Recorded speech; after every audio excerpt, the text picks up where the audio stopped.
Thank you for joining us today for the third session in our Extra Services for Extraordinary People series. Today, we'll be talking about different programs that are run out of the Maryland Department of Health Office of Long-Term Services and Supports and the Maryland Department of Health Children's Services Division. These talks are geared towards information for children who are medically fragile or who have specific diagnoses. We are honored today to have three speakers with us to talk about these programs. Nicole Walsh-Meadows and Don Williams are here to talk about the model waiver and come to us from the Maryland Department of Health Office of Long-Term Services and Supports. Nicole is the model waiver program nursing administrator. She has 23 years of nursing experience with an emphasis in pediatrics, complex care, and case management. She has been with the department a year, but prior to coming here, she worked at the coordinating center and a local pediatric level 1 trauma center. Dawn Williams is a program administrator. She has over 25 years of experience with Medicaid and other federal entitlement programs. For the past 15 years, she has worked with MDH's Division of Nursing Services, which administers the model waiver program for medically fragile children, as well as the nursing services and home health programs. Later on, we were going to hear from Glenna Michael, who is the QI coordinator for the REM program at the Maryland Department of Health Division of Children's Services. She is an RN with 43 years of experience. She has worked in an acute care setting in intensive care for adults and post-anesthesia care for children and adults, and she's done that for over 26 years. She has worked for the REM program for 17 years. In the last 12 of those, she has served as the QI coordinator. So without further ado, I will go ahead and put up the slides and we will hear from Dawn and Nicole.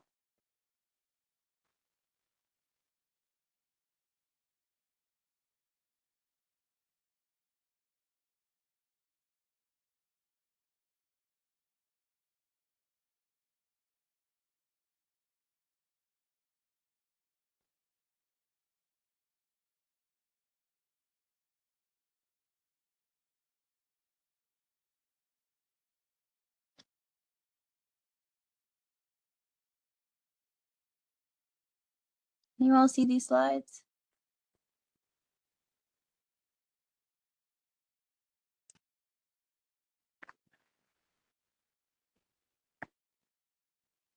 Yes. Okay, excellent. Dawn, are you able to kick us off? Yep. Okay, thank Ready. you. Okay, well, Bailey, thank you so much for the introductions. Again, my name is Dawn Williams. I am the program administrator for the Division of Nursing Services under the Office of Long-Term Services and Supports, where we administer the model waiver program, as well as private duty nursing and home health. Next slide. So we'll give a high-level overview of the model waiver program today. We'll discuss applying for the model waiver services. There are more than case management and private duty nursing, but those are the most used services. And we'll provide some model waiver resources and contact information. And then we'll go for questions and answers.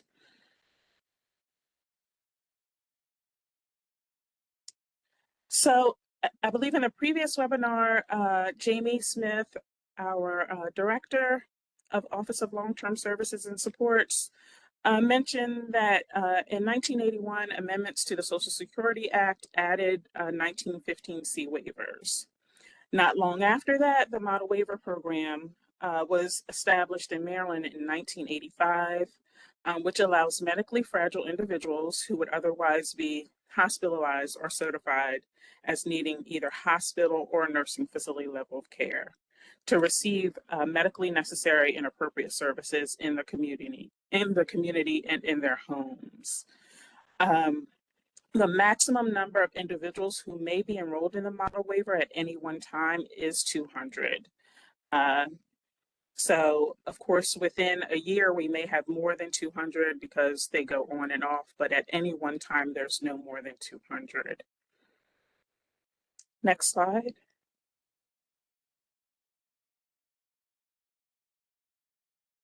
So for eligibility requirements, for all waivers, there are medical, technical, and financial criteria.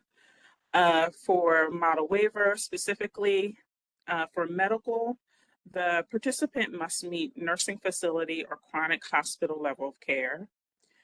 For technical criteria, the individual has to have a disability that makes them at risk of institutionalization. And then for financial criteria, the waiver looks at the child's income instead of the family unit's income and assets. And for eligibility determinations, those are completed by our EDD eligibility determination division or for Medicaid waiver programs. Next slide. So other eligibility requirements. Individuals can be enrolled in the model waiver after the age of, can remain in the waiver after the age of 22, but they must be enrolled before age 22. And they cannot be eligible for other Medicaid waiver or community medical assistance coverage that can meet their needs. Also, the cost of the services that they receive when they're enrolled in the waiver cannot exceed the cost of institutional care. And as I said before, because this gets confusing for some, but participants have to be enrolled before they reach the age of 22, but they can remain enrolled in the model waiver as long as they continue to meet medical, technical, and financial eligibility. And as long as they're not eligible, as I said previously, for other Medicaid waiver or community medical assistance coverage that can meet their needs. So applying for the model waiver. So currently our case management agency is the coordinating center. Referrals are made to the coordinating center to assist applicants with the intake and eligibility process for the model waiver. There is a prioritized waiting list and applications are processed in the order that they are received. The waiting list is prioritized using 6 categories. The first category includes the individuals that are most at risk for institutionalization, and category 6 is the least at risk of institutionalization. And the wait list is fluid. So participants, if their medical condition changes, they could go from 1 to 6 if it improves, or if it, for some reason, the participant deteriorates, they could go from category 6 to category 1. Next slide. So the 6 categories listed here in descending order of priority. So the first category is any medical assistance hospitalized individuals ready for discharge within 60 days. The second and most frequent category is category 2, which is imminent loss of medical assistance financial eligibility, or rare and expensive case management, or REM, technical eligibility.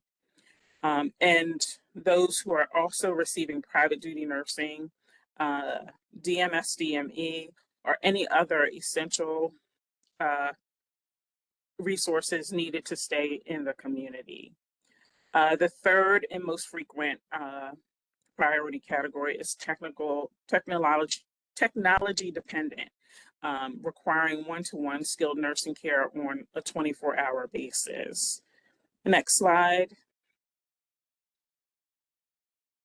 And so our 4th, 5th, and 6th are, the 4th is receiving hospice care and requires additional non-hospice support services to stay in the community. The 5th is reaching a lifetime maximum of private insurance and requiring PDN or other resources to stay in the community. And then the 6th is inadequate insurance to maintain the individual in the community. So category 6, is probably our largest category, but we usually are able to enroll participants who are most at risk, and those participants are usually, or applicants are usually in categories 2 and 3. So the referral and application process. So step 1, referrals are made to the case management agency model waiver intake unit. That is the coordinating center at this time. Referrals are accepted from all interested individuals. The case management agency staff assists interested families with initial screening and level of care determination process. So they assist the families in gathering all of the medical information, completing the forms that are required to make the level of care determination. Next slide. When the individual is determined to meet a nursing facility or chronic hospital level of care, the individual receives a notice of waitlist placement.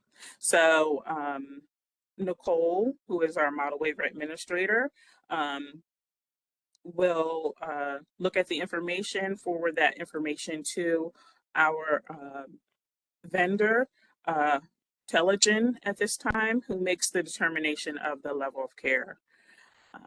And then a notice is sent to that participant. And as I said, that waitlist placement can be fluid. So if anything changes for the participant, applicant, then a new level of care determination can be made.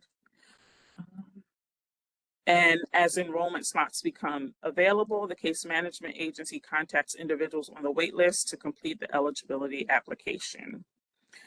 If ineligible for the model waiver program, individuals are referred to other Medicaid or community programs. So the case management agency has lots of resources, lots of information about private programs, as well as, of course, our state and federal programs.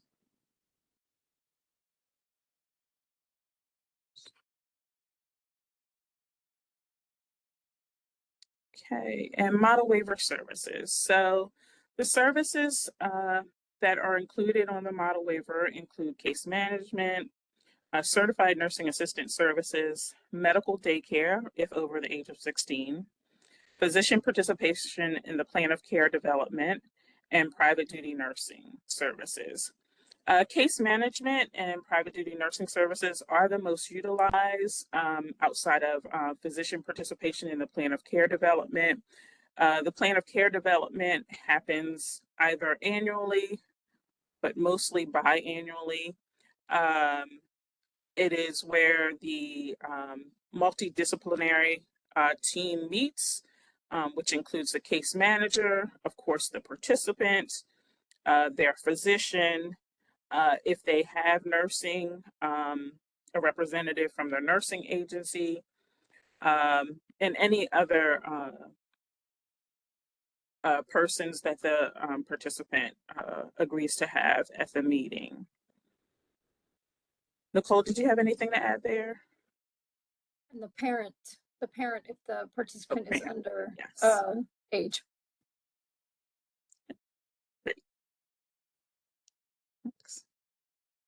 Okay, so for case management, each model waiver participant is assigned a case manager. Model waiver case managers are registered nurses. The case managers assist in coordinating model waiver services, their private insurance benefits, Medicaid state plan services, and other community resources.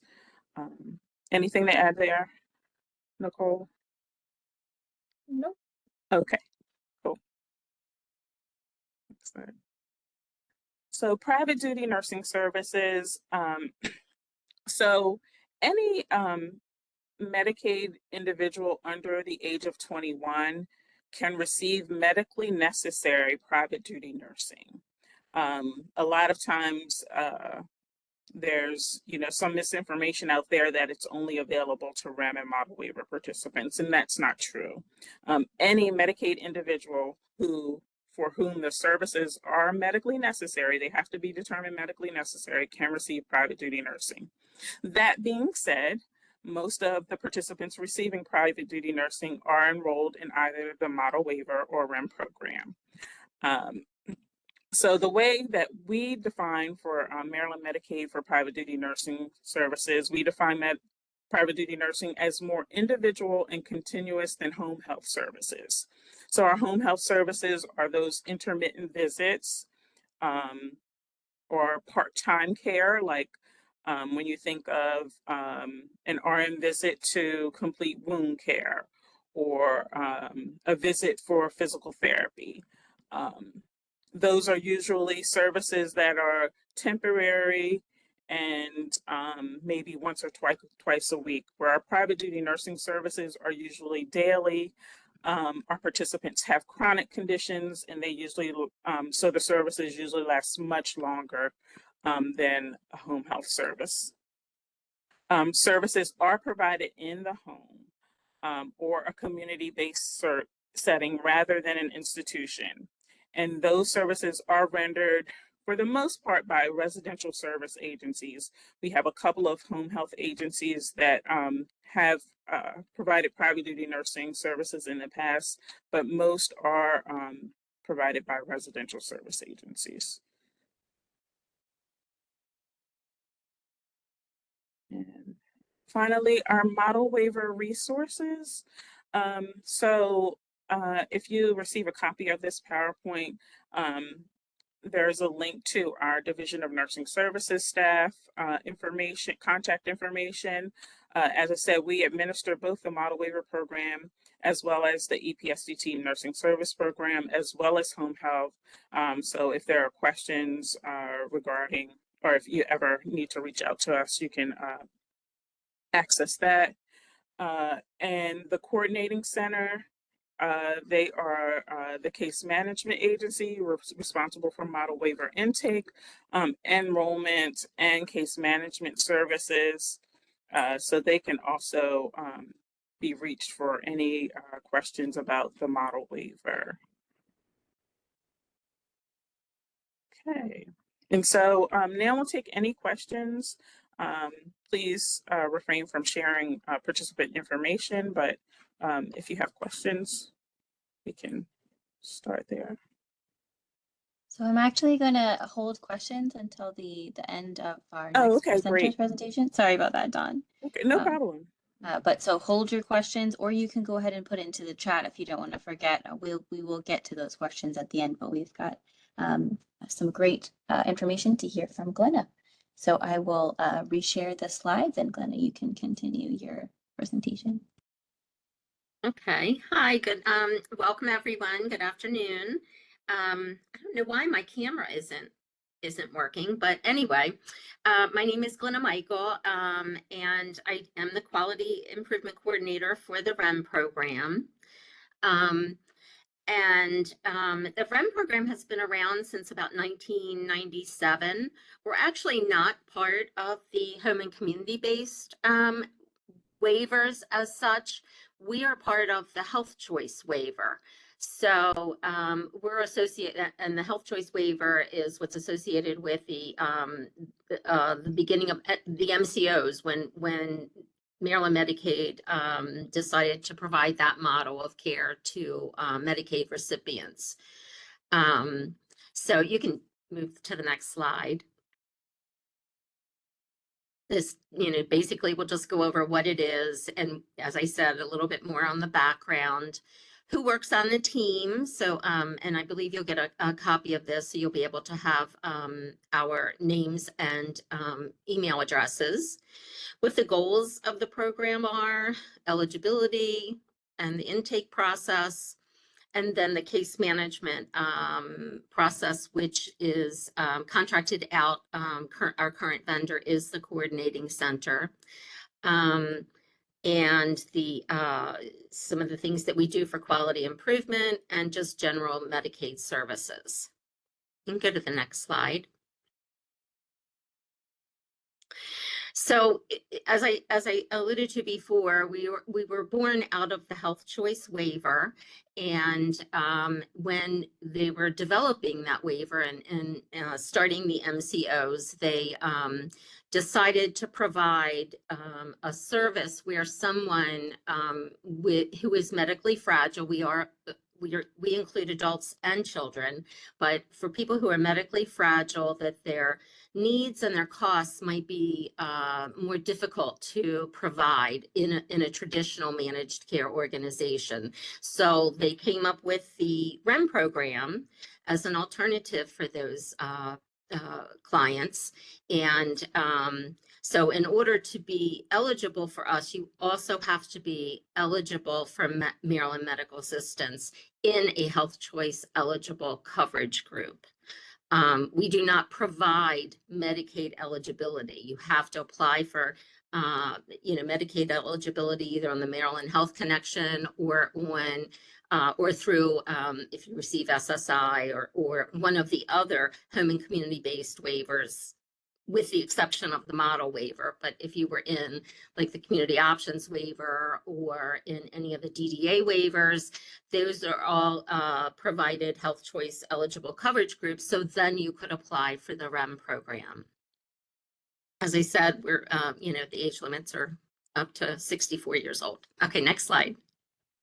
This one's a little hard to read. I actually had to blow it up so that I could read it for the presentation. But basically, the program began in 1997, and it arose from the concern that children with special needs, are very vulnerable and might need additional assistance with their healthcare needs. It is a voluntary program, and so the parents have the choice. If they are approved for the program, then they have to give consent before we enroll them. It allows the the clients to kind of go outside of the traditional MCO networks, so they can assemble their own panel of specialists from multiple different facilities. They just have to make sure that whoever they see is a Maryland Medicaid fee-for-service provider. It offers case management services, and our case managers are either nurses or licensed social workers. So they have extensive training and background in working with this population. We also offer something called optional services, which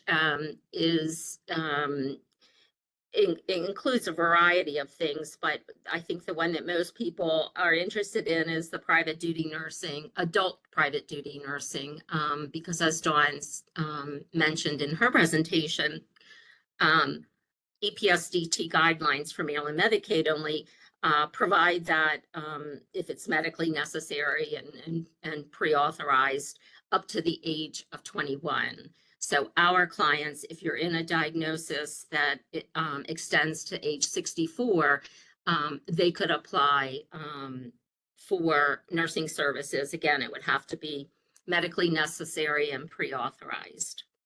You can do next slide.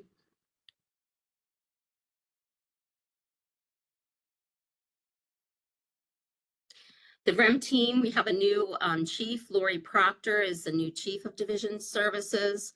Ella Wood is the REM supervisor. Myself, Courtney Dang is our health policy analyst. Cheryl Savage and Miranda Collins are both REM intake coordinators. And then Shawana Marshall is our Medicaid specialist. Next slide. So in order to apply for the REM program, as I said, you must have active Maryland medical assistance in a health choice eligible coverage group. We are a diagnosis-based program, of which we have 343 ICD-10 diagnoses that are approved. Many of them are pediatric, and then we also have others that continue with the client through the age of 64, like quadriplegic cerebral palsy, muscular dystrophy, those kind of things, because that's a lifelong condition. In order to apply for the REM program, you have to have a history and physical from your primary care doctor or a specialist. If it has to be from a medical doctor within the past 12 months. And then you also have to provide the documentation that's required for each diagnosis. So if you have, a bloodborne illness, then you would need to have documentation from a hematologist. If you have spastic quadriplegia, you would need documentation from a neurologist. So whatever specialist oversees your primary diagnosis. And again, the age limits are assigned to each diagnosis. Some of them end at the age, most of them end at age 21, but then others may extend through to age 64. Primarily, people will say, well, why do you have an, why does they still have the illness? Why is there, why are they not allowed to remain in the REM program? Part of that is, at least, I think the thinking was that by the time you're 21, things have become stabilized, and the feeling is that you can then receive your medical care through an MCO, and they would be able to meet your needs. Next slide.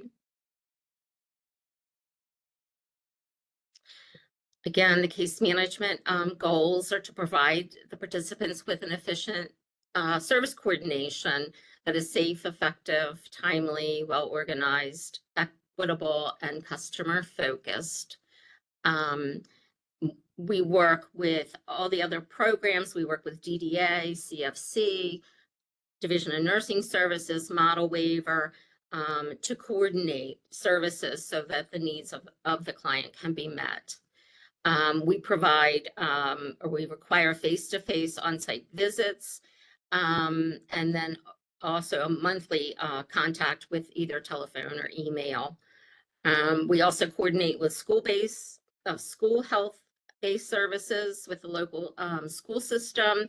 The case managers routinely attend IEP meetings or meetings with infants and toddlers. Again, coordination with these other very important programs. Next slide. So if someone wants to apply for the REM program, a referral must be submitted, and the referral is on the MDH website.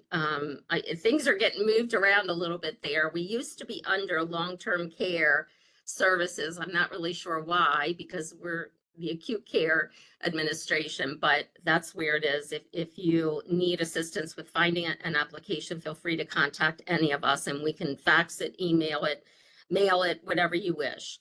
But the referral must be made. It can be made by anyone, the MCO, the primary care physician, the client, or their family.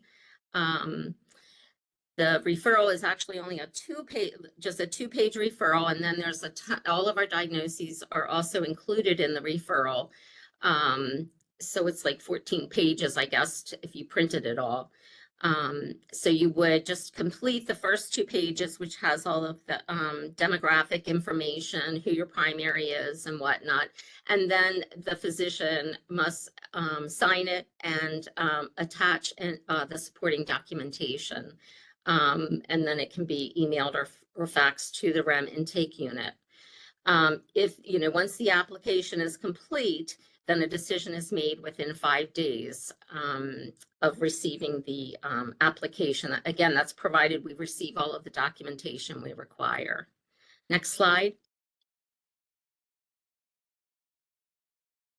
Any cases that are denied are reviewed by our medical advisor. We have a medical advisor on staff, so he would review all of the documentation. And if he doesn't identify or doesn't feel as though the documentation supports the diagnosis, then it would be denied.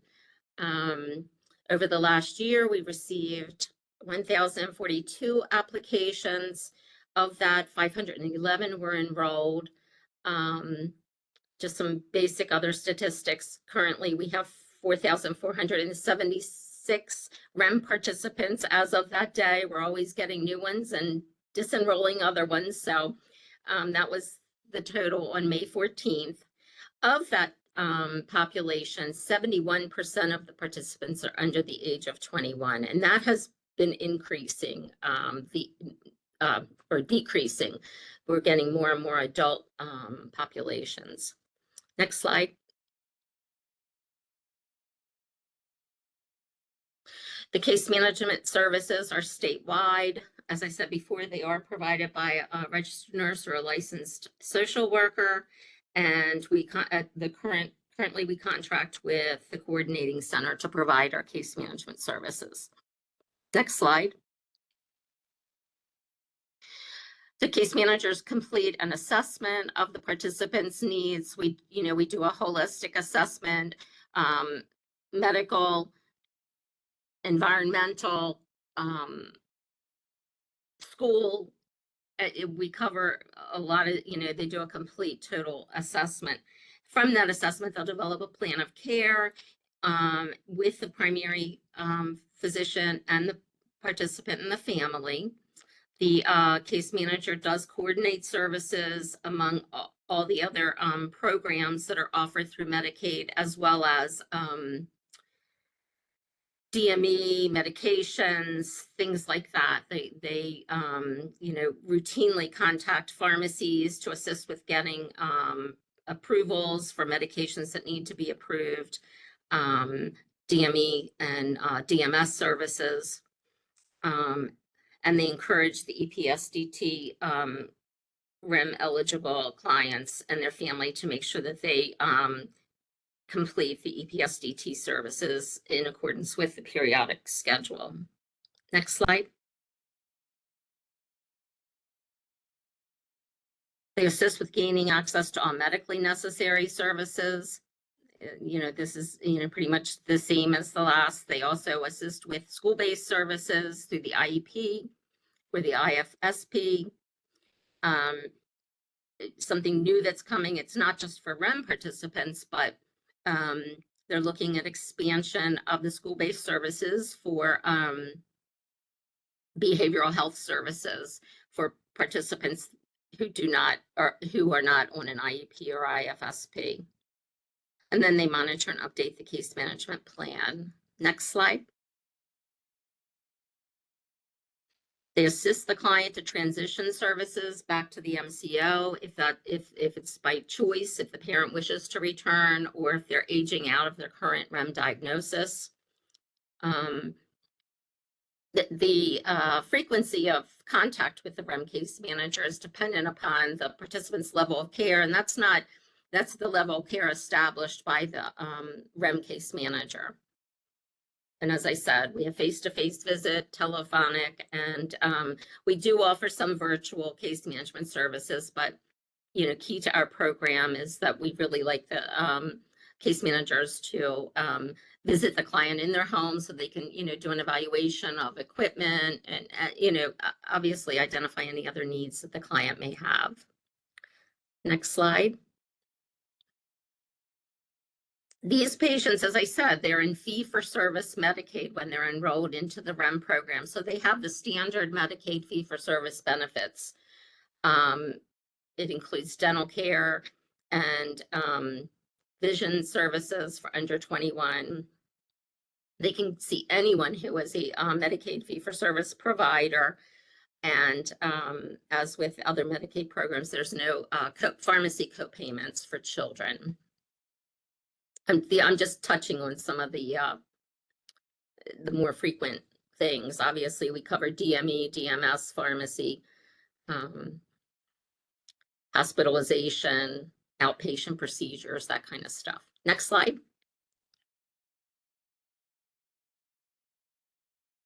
The optional services that I alluded to earlier, these are expanded benefits for REM participants. Again, they may need pre-authorization and medical necessity, but currently the services that are available include adult private duty nursing, shift home health aid, nutritional supplements, nutritional counseling, We have a multidisciplinary team meeting that can be billed through the REM program, in which the physician, family, and specialists can all meet and develop goals.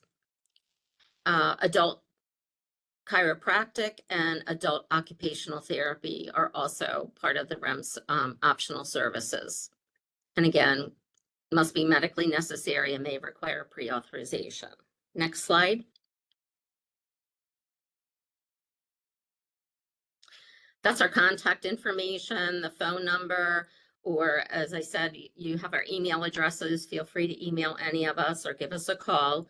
You can also, if you're already in the REM program, you can contact the coordinating center and your case manager or her supervisor if you have any questions or concerns.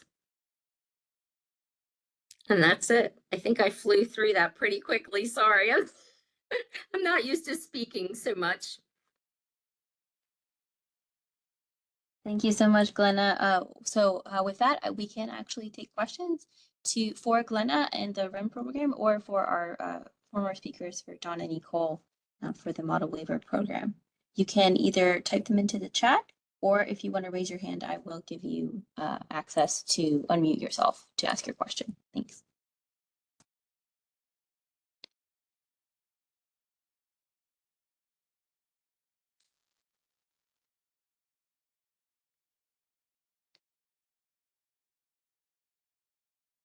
I do see one comment in the chat from Bernadette. She says, earlier this school year, some of our families on Model Waiver were informed that their private duty nursing coverage during the school day was ending.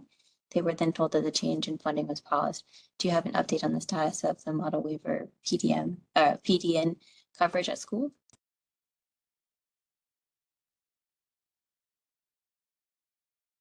Sure, I can help with that.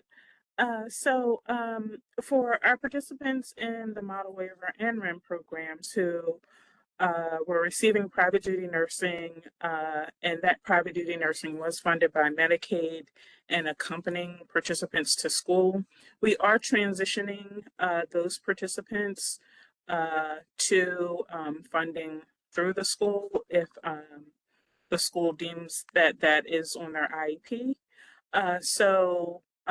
We started sending out letters to participants, and we're not sending all the letters out at once, but we started on May 1st, and we'll continue through the end of this month, sending out letters to those participants.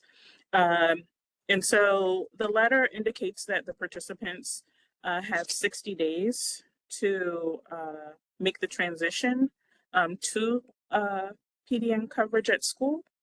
However, if that transition takes longer, we're just needing to hear from the schools. Of course, the case managers are involved with this transition and collaborating with the school contacts to make that transition. So we're definitely making sure that there's no gap in services when the participant initiates that contact with the school to transition.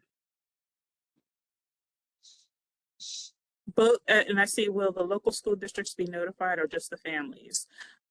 We collaborated with the Maryland State Department of Education in order to get communication out to both the school districts and participants. So as the MSDE is distributing that information to local school districts. Thank you, Dawn. I have a question from Ricky. Ricky, if you want to unmute yourself, then you can go ahead and ask your question. Yes, I have a question. So I have a kiddo who is in need of home nursing. The mom is currently doing it now, but we're trying to get him to where he can go to school. The problem is for their private insurance, there is no pediatric nursing for dialysis. They can't find anybody that specializes in pediatric dialysis to be able to go into the home and support. Do you guys have any ideas of any providers, or if we can get them maybe the medical model waiver, I'm not sure. You'll have to email us directly with that Okay. situation. Okay, that's what I was thinking. I will do that. Thank you. We have a question from Jessica. She says, is a person eligible for REM if they have become Medicare eligible?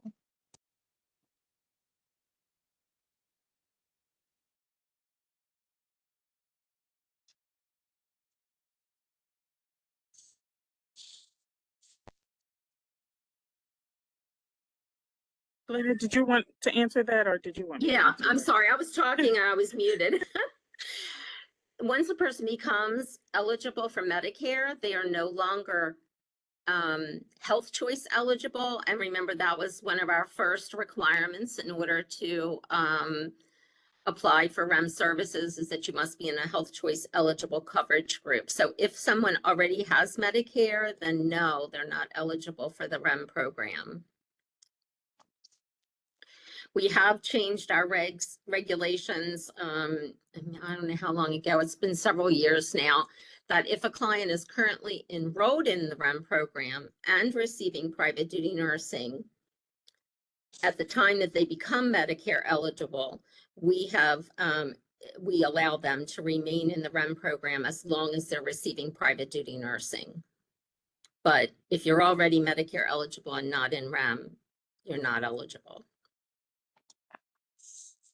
Octavia asks, will there be more slots opening for the model waiver in the near future? What is the process if a family is denied for the model waiver? Thanks for that question. So we get this question a lot about the number of slots for the model waiver. By federal authority, meaning through the Centers for Medicaid and Medicare Services, the model waiver can only have 200 slots. So we would either have to establish a new waiver for more slots, but the model waiver can only have 200 slots. There was a bill, I forget the bill number, ending the wait, where the department is reviewing the wait lists and determining plans for reducing the wait lists. But at this time, there isn't any authority that increases the slots for the model waiver. The process, if a family is denied for the model waiver, as with all Medicaid eligibility programs, the participant or applicant can appeal that denial. So they would just send in a letter within 90 days of receipt of the denial notice, indicating that they would like to appeal. The case management agency does a really thorough job of screening participants to ensure that they meet medical, technical, and financial criteria. Of course, they can't finalize that screening, but they do a great job at screening, and are able to refer to other either Medicaid programs or other resources if a family is denied the waiver. And then if a participant's or if applicant's medical situation changes, they can always reapply should the situation change or diagnosis change or situation become worse. They can always reapply and ask for reconsideration.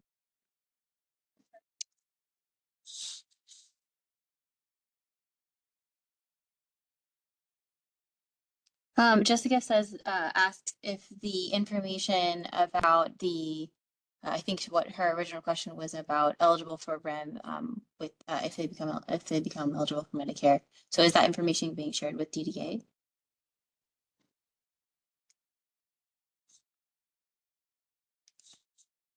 Yeah, we actually meet with the DDA regional nurses as well as the CFC program, medical day as part of, we have a meeting called Coordination of Services that meets monthly that Dawn chairs. So at least the regional nurses are aware that Medicare is, someone with Medicare is not eligible for the REM program. Yeah, I have one more question from Jessica. CCS are refusing to request needed services or address current medical needs, stating that participants should be applying for REM care. I don't know if that's a comment or a question, but I'll let you address that. I'm assuming she's talking about home care needs.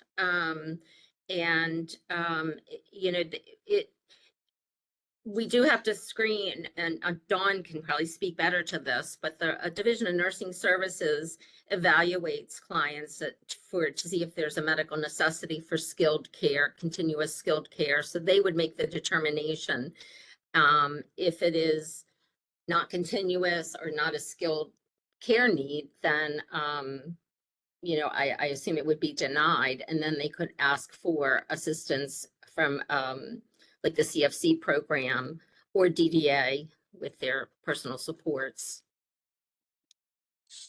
Jessica, are you referring to like personal supports versus PDN care?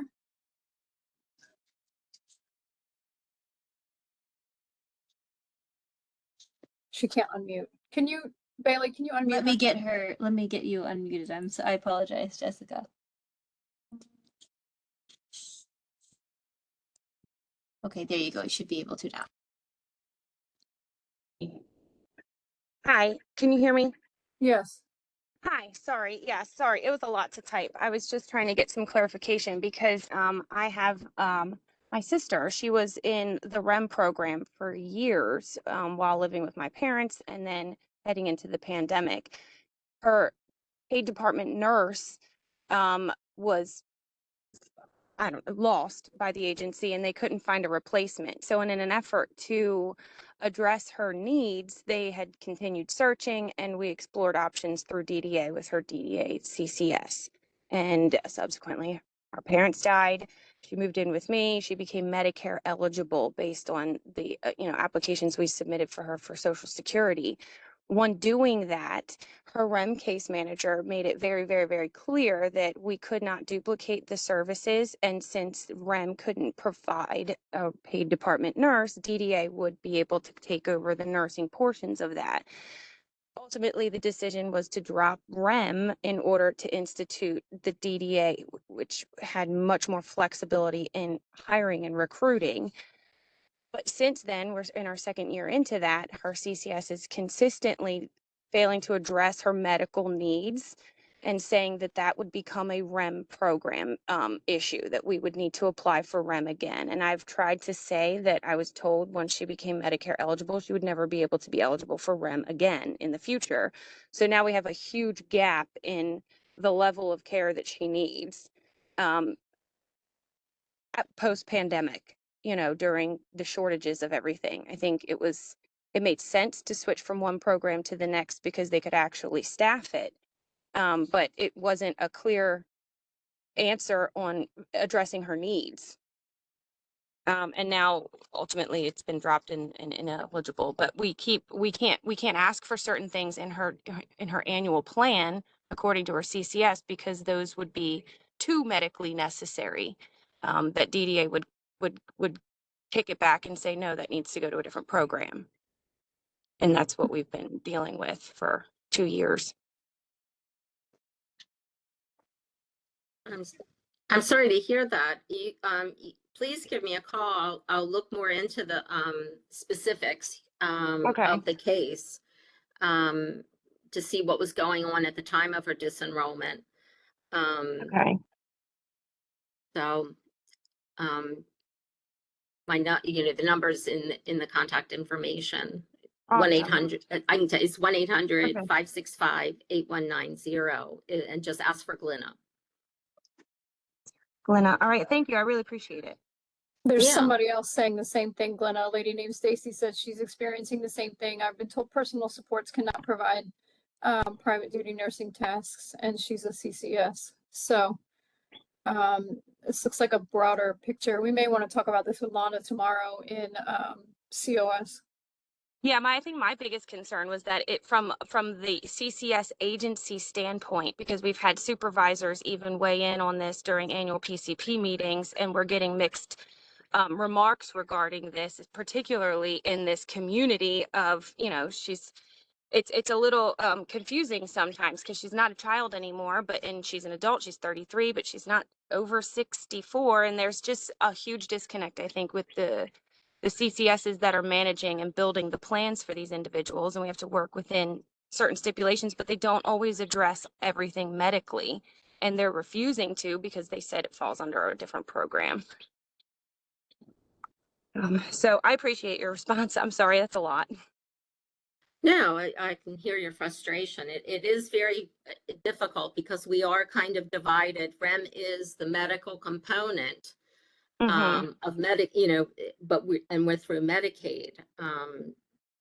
Right. But that ineligible status of having Medicare is huge because they become, for my sister, she became Medicare eligible, within 2 years of applying for Social Security benefits.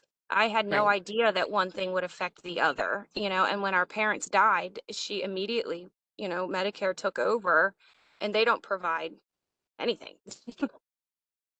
I don't know. Sorry, that's probably a lot to share.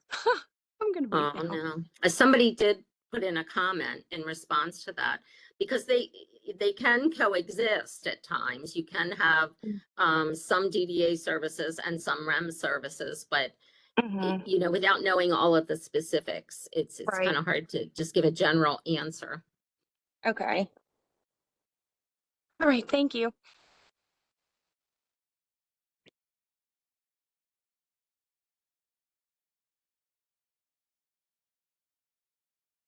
Did we have any other questions at this time? I don't see any in the chat or any hands raised, but I want to make sure, we address everything while we're here.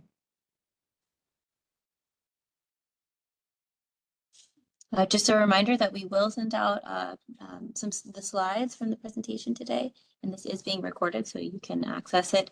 That link will also be sent out as well for you to review or to share with others who might be interested in learning more about these programs.